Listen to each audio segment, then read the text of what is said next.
Partie 2. Modou Fall est bien mort, Aïssatou. En atteste le défilé ininterrompu d'hommes et de femmes qui ont appris les cris et pleurs qui m'entourent. Cette situation d'extrême tension aiguise ma souffrance et persiste jusqu'au lendemain, jour de l'enterrement.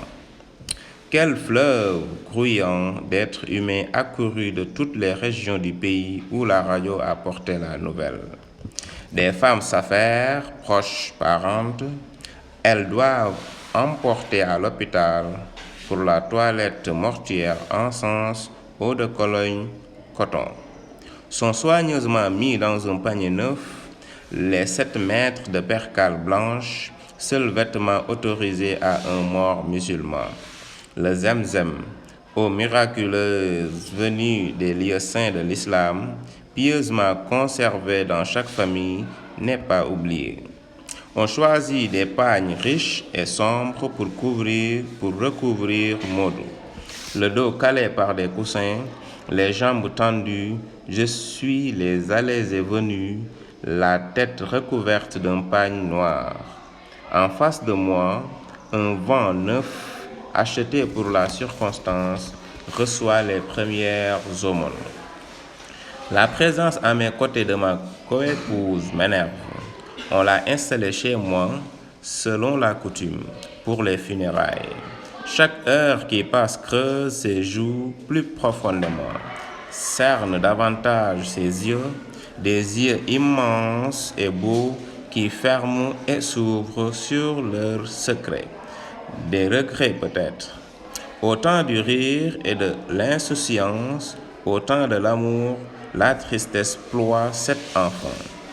Pendant que les hommes, dans une longue file hétéroclite de voitures officielles ou particulières, de cars rapides, de camionnettes et vélos Solex, conduisent Modou à sa dernière demeure, on parlera longtemps du monde qui suivit le cortège funèbre.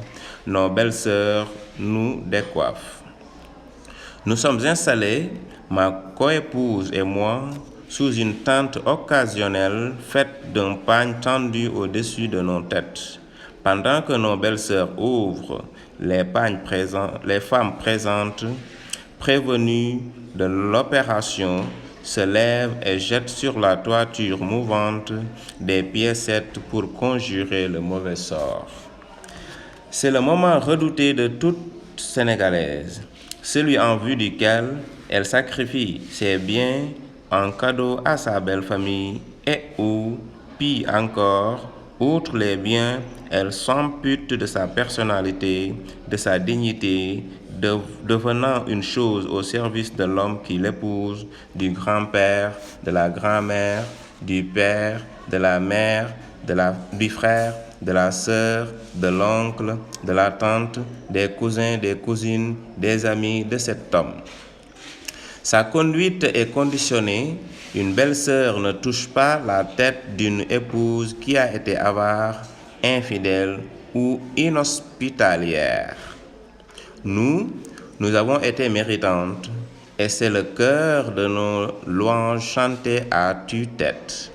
Notre patience à toute épreuve, la largesse de notre cœur, la fréquence de nos cadeaux trouvent leur justification et leur récompense en ce jour.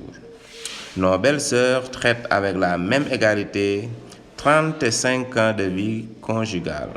Elles célèbrent avec la même aisance et les mêmes mots 12 et 3 maternités. J'enregistre courroucé cette volonté de nivellement qui réjouit la nouvelle belle-mère de Modou. Après s'être lavé les mains dans l'eau d'une bassine placée à l'entrée de la maison, les hommes revenus du cimetière défilent devant la famille groupée autour de nous, les veuves. Ils présentent leurs condoléances ponctuées de louanges à l'adresse du disparu. Modou, ami des jeunes et des vieux. Modou, cœur de lion, défenseur de l'opprimé. Modou, aussi à l'aise dans un costume que dans un caftan. Modou, bon frère, bon mari, bon musulman. que Dieu lui pardonne, qu'il regrette son séjour terrestre face à sa félicité céleste, que la terre lui soit légère. Ils sont là, compagnons de jeu de son enfance, autour du ballon rond ou à la chasse aux oiseaux avec les lance-pierres. Ils sont là, compagnons d'études. Ils sont là, compagnons de lutte syndicale.